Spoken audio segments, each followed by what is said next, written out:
Там вызывалась пиротехника. Эта женщина оказалась в эпицентре событий. Утром к ней постучались полицейские с просьбой стать понятой.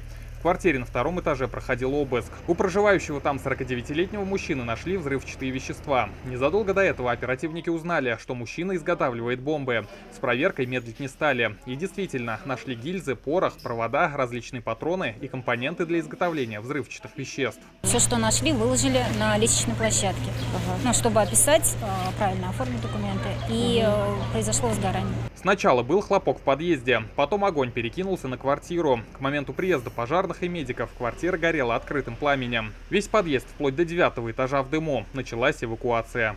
Прибывшие пожарные обнаружили в зоне сильного задымления 5 жильцов данного подъезда. При помощи масок спасаемого капюшонного типа от дыхательных аппаратов на сжатом воздухе пожарные спасли данных граждан и вывели их на свежий воздух.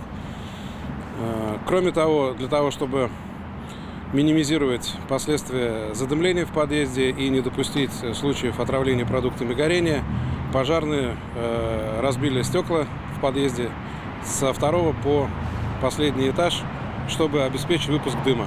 Площадь возгорания составила 50 квадратных метров. С огнем пожарные справились за полчаса. Пострадавших нет. Хозяин квартиры наблюдал за всем со стороны. Был в наручниках. Признается, порох хранил, в пожаре виновен.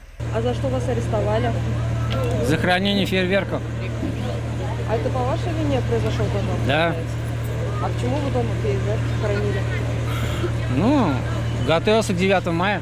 Подозреваемый задержан. Решается вопрос о возбуждении уголовного дела. Скорее всего, это будет незаконное хранение и изготовление взрывчатых веществ. Рамиль Галиуллин, Елена Саляхова, Наиль Абдуллин, ТНВ, Казань. Закажи рекламу на ТНВ. Телефон в Казани 5 705 100.